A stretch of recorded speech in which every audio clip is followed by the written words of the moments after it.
여러분들 월급 명세서 받아보면 기본급 옆에 직책수당, 식대 뭐 이런 항목들 쪼르르 붙어 있잖아요. 그거 몇만 원 더 들어왔다고 그날 기분 좋아지고 또 야근 수당 떼었다고 한참 속상해하고 우리 직장인들 그 작은 숫자 하나에 울고 웃잖아요. 근데 진짜로 어떤 사람은 회사 월급은 월급대로 꼬박꼬박 다 받으면서 거기다 매달 1,000만 원짜리 수당을 또 따로 챙겼다는 이야기가 나왔습니다. 그것도 본인을 위해 일하라고 동료들이 한 달에 10,000원씩 모아준 돈에서요. 오늘 이야기할 주인공은 바로 삼성전자 노동조합 위원장과 그 집행부, 그리고 세상이 귀족 노조라고 부르기 시작한 이 논란의 전말입니다. 자, 본격적으로 들어가기 전에 규모부터 한번 잡아볼게요. 그래야 이 이야기가 왜 전 국민의 관심을 끌었는지 감이 옵니다. 삼성전자가 어떤 회사입니까? 작년 말 기준으로 삼성전자에 다니는 임직원이 12만 8천 명이 넘습니다. 정확히는 12만 8,800명이 넘어요. 거의 13만 명입니다. 이게 어느 정도냐면 웬만한 중소도시 인구 전체가 한 회사를 다니는 셈이에요. 우리나라의 인구 13만 명이 안 되는 시군구가 수두룩합니다. 그런 도시 하나가 통째로 출근 도장을 찍는 회사, 그게 삼성전자라는 겁니다. 그리고 이 회사 직원들 2025년 평균 연봉이 1억 5,800만 원으로 집계됐습니다. 역대 최대치였고 1년 전보다 20% 넘게 올랐어요. 1년 사이에 평균 연봉이 1억 3천만 원대에서 1억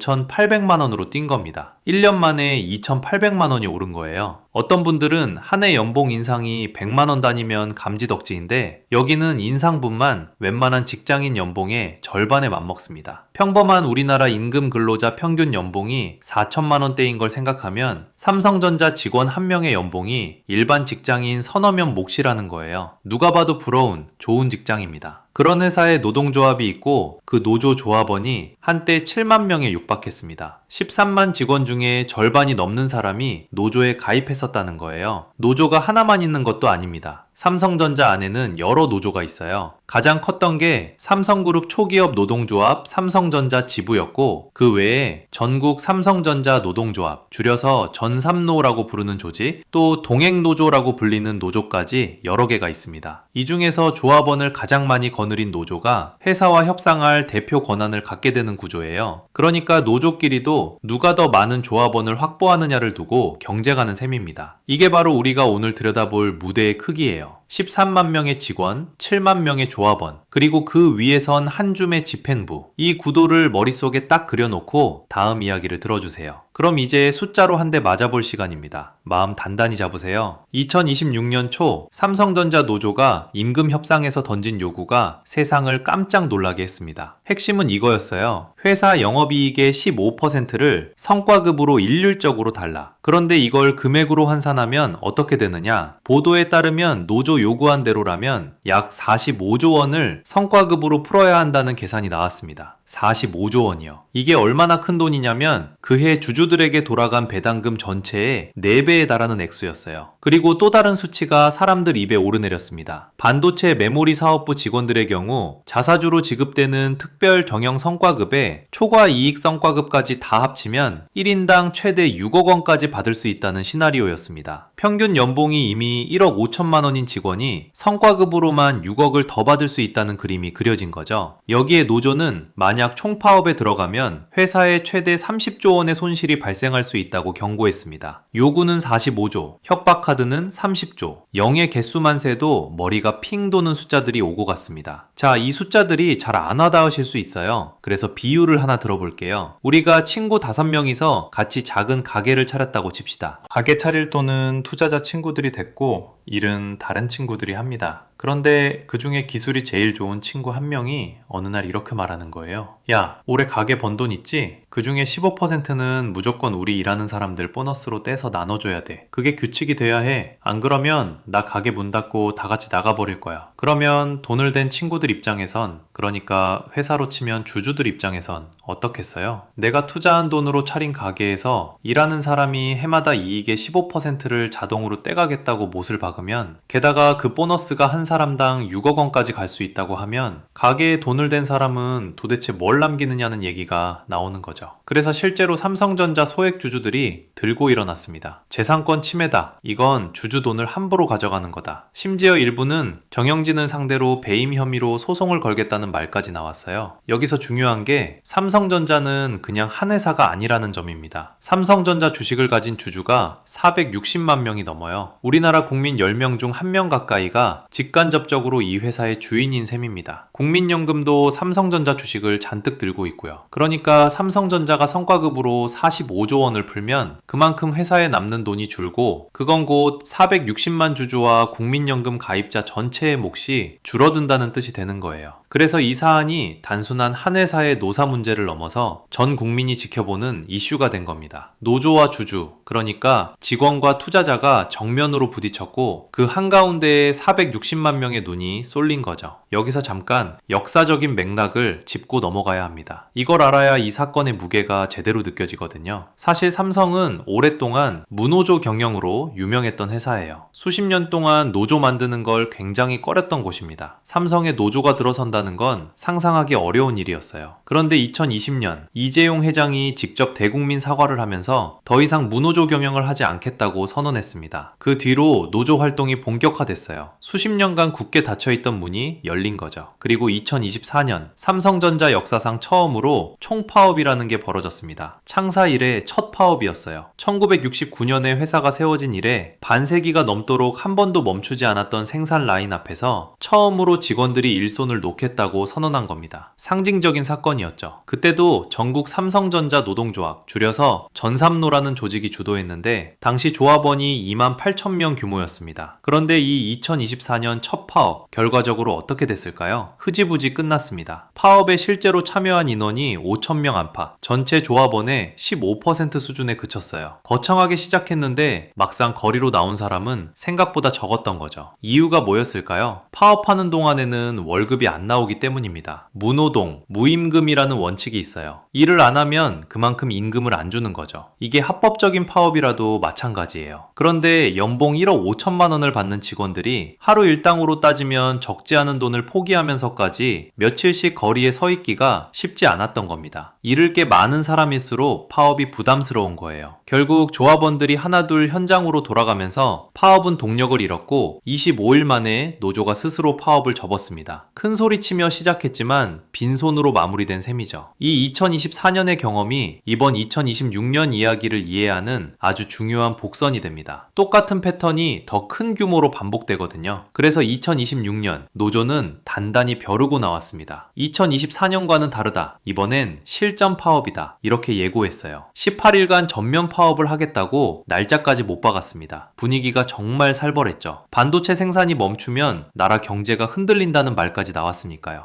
그런데 바로 이 긴장이 최고조에 달했을 때 노조 내부에서 전혀 예상치 못한 폭탄이 터집니다. 그리고 그 폭탄의 이름이 바로 오늘의 핵심, 월 1,000만원 직책수당 논란입니다. 자초지종은 이렇습니다. 노조가 그해 3월에 총회라는 걸 열었어요. 총회는 노조의 중요한 규칙을 정하는 가장 높은 의결기구입니다. 회사로 치면 주주총회 같은 거예요. 여기서 규약을 하나 새로 만들었습니다. 조합비, 그러니까 조합원들이 매달 10,000원씩 내는 그 회비의 일부를 집행부, 즉 노조 간부들의 직책수당으로 쓸 수 있게 하자는 규정이었어요. 규약 48조, 직책수당 조항이라고 불립니다. 보도에 따르면 위원장은 조합비의 10% 이내에서 수당을 집행할 수 있고 수당을 받는 집행 인원이 8명 이하면 조합비의 5% 이내까지 재원으로 둘 수 있게 했습니다. 말이 좀 복잡하죠? 숫자로 풀어드릴게요. 당시 조합원이 7만 명이었습니다. 한 명당 월 10,000원씩 내니까 매달 모이는 조합비가 약 7억 원이었어요. 한 달에 7억 원이 통장에 쌓이는 겁니다. 1년이면 80억 원이 넘는 큰 돈이에요. 그런데 이 7억 원의 5%, 그러니까 약 3,500만 원을 매달 집행부 수당으로 쓸 수 있게 한 거죠. 직책 수당을 받는 집행부가 대여섯 명이었으니까 단순 계산으로 한 사람당 월 평균 600만 원에서 700만 원 꼴이 됩니다. 그리고 그 중에서도 가장 윗자리인 위원장 한 사람은 월 1,000만 원가량을 직책 수당으로 받는 것으로 알려졌다. 이런 보도가 쏟아져진 겁니다. 다시 강조하지만 이 1,000만 원이라는 액수는 보도와 의혹 제기 단계에서 나온 숫자예요. 뒤에서 다시 말씀드리겠지만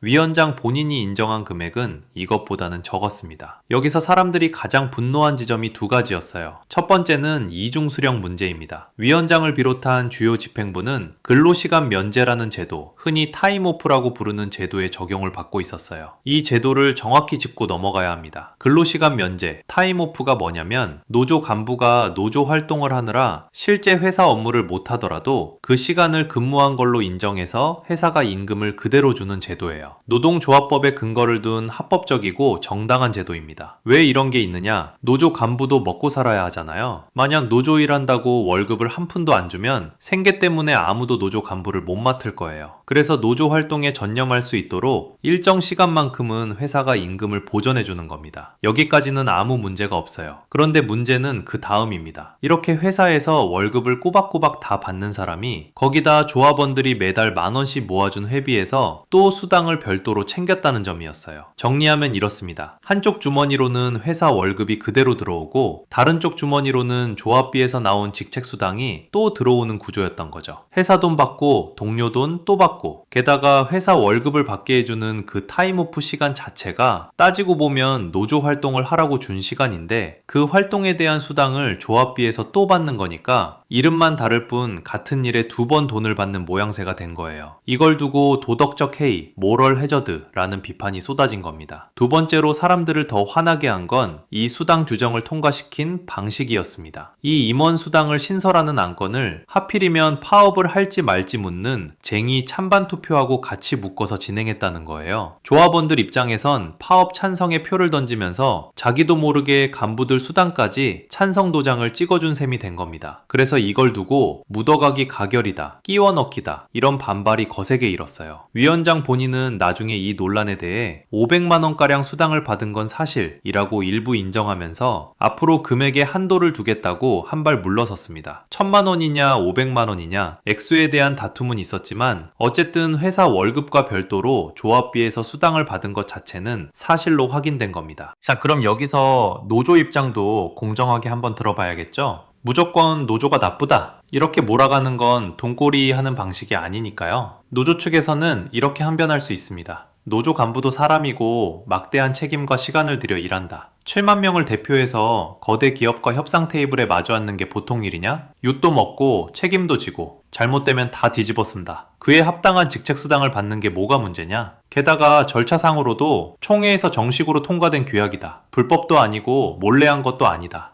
여기에는 일리가 있는 부분도 분명히 있어요. 한번 들어볼게요. 노동조합 활동 자체는 헌법이 보장하는 정당한 권리입니다. 헌법 33조에 노동 3권이라는 게 명시돼 있어요. 단결권, 단체 교섭권, 단체 행동권. 노동자가 뭉쳐서 사용자와 협상하고 필요하면 파업할 수 있는 권리는 헌법이 직접 보장하는 거예요. 그리고 노조가 있어서 우리나라 노동자들의 처우가 개선되어 온 역사도 분명히 있습니다. 주 5일 제도, 각종 안전장치도 노조의 투쟁 속에서 자리 잡은 부분이 많아요. 직책수당이라는 제도 자체가 불법인 것도 아닙니다. 간부에게 활동비를 주는 노조는 다른 데도 많아요. 그런데 문제는 그 정당성하고 별개로 두 가지 선을 넘었다는 거예요. 첫째가 방식이고 둘째가 정서입니다. 방식은 아까 말한 끼워넣기 가결이었고 정서는 바로 이겁니다. 평균 연봉 1억 5천만 원을 받는 사람들이 한 사람당 최대 6억 원의 성과급을 요구하면서 정작 그 대표라는 사람들은 회사 월급 받으면서 안에서 또 수당을 챙기고 있었다. 이 그림이 그려지는 순간 아무리 절차가 합법이어도 명분이 무너진 겁니다. 보통 사람들 눈에는 있는 사람들이 더 가지려고 떼쓰는 모습으로 비친 거예요. 그래서 노조는 안으로는 내부 분열, 밖으로는 국민적 비난, 양쪽에서 협공을 당하게 됩니다. 한 여론조사에선 국민 10명 중 7명이 이 파업에 반대한다는 결과까지 나왔어요. 어떤 정치인은 삼성전자 노조가 국민 밉상으로 전락할 수 있다는 경고까지 했습니다. 노동운동이 보통 약자 편이라는 동정을 받기 마련인데 이번엔 정반대로 여론이 등을 돌린 거죠. 이게 이 사건의 가장 묘한 지점입니다. 이제 이 사태가 어떻게 끝났는지 그 시나리오를 따라가 볼게요. 18일 전면 파업, 정말 벌어졌을까요? 결론부터 말하면 파업은 일어나지 않았습니다. 파업 예정일을 코앞에 두고 상황이 극적으로 뒤집혔어요. 정부가 직접 중재에 나섰습니다. 고용노동부 장관이 직접 나서서 노사를 한자리에 앉혔고요. 회사 쪽에서도 이재용 회장이 파업을 앞두고 대국민 사과를 하면서 사태를 대화의 방향으로 돌렸습니다. 그리고 파업 시작을 불과 90분, 그러니까 1시간 반 정도 앞둔 시점에 노사가 극적으로 잠정 합의에 도달했어요. 정말 벼랑 끝 협상이었던 거죠. 일부 자극적인 제목들이 파업 1시간 만에 뒤집혔다. 이재용 6억 카드에 무너졌다. 이런 식으로 표현하는데 정확히 말하면 이건 이재용 회장이 무슨 카드 한 장을 내밀어서 단번에 끝난 게 아니라 정부 중재와 회장의 사과, 그리고 성과급 제도를 손질하고 특별 보상을 얻는 합의안이 막판에 타결되면서 파업이 유보된 거였습니다. 합의 내용은 성과급 제도를 일부 개선하고 특별 보상을 주는 선이었고, 이 잠정 합의안을 놓고 조합원 투표를 했더니 73.7%가 찬성하면서 최종 마무리됐습니다. 그런데 진짜 이야기는 그 다음부터입니다. 파업은 막았지만 노조 자체가 안에서부터 무너지기 시작했어요. 수당 논란과 성과급 차등에 대한 불만이 동시에 겹치면서 조합원들이 무더기로 탈퇴하기 시작한 겁니다. 여기서 성과급 차등 문제를 잠깐 설명해야 해요. 이게 탈퇴의 또 다른 큰 불씨였거든요. 삼성전자는 크게 두 부문으로 나뉩니다. 반도체를 만드는 DS 부문, 그리고 스마트폰이나 가전 같은 완제품을 만드는 DX 부문이에요. 그런데 이번에 6억 원에 달하는 두둑한 성과급의 수혜는 반도체 중에서도 메모리 사업부에 집중됐습니다. 메모리 반도체가 그해 워낙 돈을 많이 벌었거든요. 반면 완제품을 만드는 DX 부문 직원들에게는 위로금 성격의 600만 원 상당 자사주만 돌아갈 가능성이 컸어요. 같은 회사, 같은 노조 안에서 누구는 6억 원, 누구는 600만 원, 100배 차이입니다. 옆자리 동료는 6억을 받는데 나는 600만 원이라면 같은 노조에 회비를 내고 있다는 게 무슨 의미가 있나 싶었겠죠. 그래서 처음엔 완제품을 만드는 DX 부문에서 한 달 새 4,000명 가까이 탈퇴 신청을 했습니다. 이게 DX 부문 전체 조합원의 절반에 가까운 숫자였어요. 그리고 이 탈퇴인열은 거기서 멈추지 않았습니다. DX 부문뿐 아니라 반도체를 맡은 DS 부문 안에서도 비메모리 사업부 같은 데서 이탈자가 줄줄이 나왔어요. 결국 약 한 달 반 만에 무려 1만 8천 명이 노조를 떠났습니다. 한때 7만 명에 육박했던 최대 노조가 조합원 5만 8천여 명으로 쪼그라들었어요. 그리고 이 5만 8천이라는 숫자가 결정적입니다. 삼성전자 전체 직원이 12만 8천 명이 넘으니까 과반, 즉 절반을 넘으려면 6만 4천 명이 넘어야 하는데 거기서 6천 명가량 모자라게 된 거예요. 그래서 이 노조는 과반 노조 지위를 잃어버렸습니다. 과반 지위를 잃었다는 게 뭐가 중요하냐? 회사와 협상할 때 과반 노조는 직원 전체를 대표하는 독점적인 교섭권을 갖습니다. 다른 노조들을 제치고 혼자 협상 테이블에 앉을 수 있는 강력한 권한이죠. 그런데 그 과반이 깨지면 이제 다른 노조들과 일일이 교섭 창구를 단일화하는 과정을 거쳐야 하고 예전 같은 주도권을 유지하기 어려워집니다. 정리하면 이래요. 파업이라는 칼을 한번 휘둘러 보지도 못한 채 1,000만 원짜리 수당 논란 하나가 7만 명짜리 거대 노조의 가장 강력한 무기를 스스로 떨어뜨리게 만든 겁니다. 자, 여기까지 들으시면서 어떤 분들은 이렇게 생각하실 수도 있어요. 그건 삼성 얘기지 나랑 무슨 상관이야? 난 노조도 없는 작은 회사 다니는데. 그런데 잠깐만요. 이 이야기는 사실 우리 모두의 이야기일 수 있습니다. 여러분 회사에도 혹은 여러분이 속한 어떤 모임에도 대표라는 사람이 있잖아요. 회비를 걷고 그 돈을 쓰고 결정을 내리는 사람들요. 동창회 총무일 수도 있고 아파트 입주자 대표일 수도 있고 직장 내 동호회 회장일 수도 있어요. 핵심은 이겁니다. 누군가를 대표해서 돈을 다루는 사람은 그 돈을 쓰는 방식과 투명성에서 신뢰를 잃는 순간 아무리 명분이 정당해도 한순간에 무너진다는 것. 삼성 노조의 요구가 법적으로 불법이었던 게 아니에요. 직책수당도 정식 절차를 밟았고요. 그런데 회사 월급 받으면서 조합비에서 또 받았다. 파업 투표에 슬쩍 끼워 넣었다. 이 두 가지가 신뢰를 깨뜨렸고 그 순간 7만 명이 5만 8천 명으로 줄어든 겁니다. 명분이 아니라 신뢰가 조직을 지탱한다는 걸 이 사건이 아주 생생하게 보여준 거예요. 그리고 한 가지 더 짚고 싶은 게 있어요. 우리가 귀족 노조라는 말을 쉽게 쓰는데 이 표현은 사실 세간과 언론이 만들어낸 프레임입니다. 노동조합 활동 자체가 귀족적이거나 나쁜 게 절대 아니에요. 오히려 노조는 약자가 힘을 모아 목소리를 내는 정당한 도구입니다. 다만 그 노조가 그러니까 이미 우리 사회 상위권의 보수를 받는 대기업 정규직들의 이익만을, 그것도 다른 직원들이나 국민 정서와 동떨어진 방식으로 추구할 때 사람들은 이게 과연 우리가 알던 노동운동인가 하는 질문을 던지게 되는 거죠. 6억과 600만 원의 격차, 회사 월급과 조합비의 이중수령, 이런 장면들이 그 질문에 불을 붙인 겁니다. 사실 그러니까 보도된 것과 평가, 그러니까 여론의 분노는 구분해서 봐야 합니다. 보도된 사실은 수당을 받았고 그 방식에 논란이 있었다는 것이고, 그것을 어떻게 평가하느냐는 결국 우리 각자의 몫이에요. 정리해 보겠습니다. 13만 명이 다니는 회사, 7만 명이 가입했던 거대 노조, 45조 원이라는 천문학적 요구, 그리고 한 사람당 1,000만 원이라는 수당. 거대한 숫자들로 시작된 이 싸움은 정작 파업 한번 제대로 못 해보고 노조 스스로의 신뢰 붕괴로 막을 내렸습니다. 그리고 그 핵심에는 돈을 얼마 받느냐가 아니라 어떻게 받느냐, 누구에게 떳떳하냐는 아주 오래된 질문이 있었어요. 연봉이 높든 낮든, 조직이 크든 작든, 결국 사람의 마음을 움직이는 건 액수가 아니라 신뢰라는 것. 이 삼성 노조 이야기가 우리에게 남긴 가장 값진 교훈이 아닐까 싶습니다. 여러분의 경제 상식에 도움이 되셨으면 좋겠습니다. 동구리즘이었습니다. 감사합니다.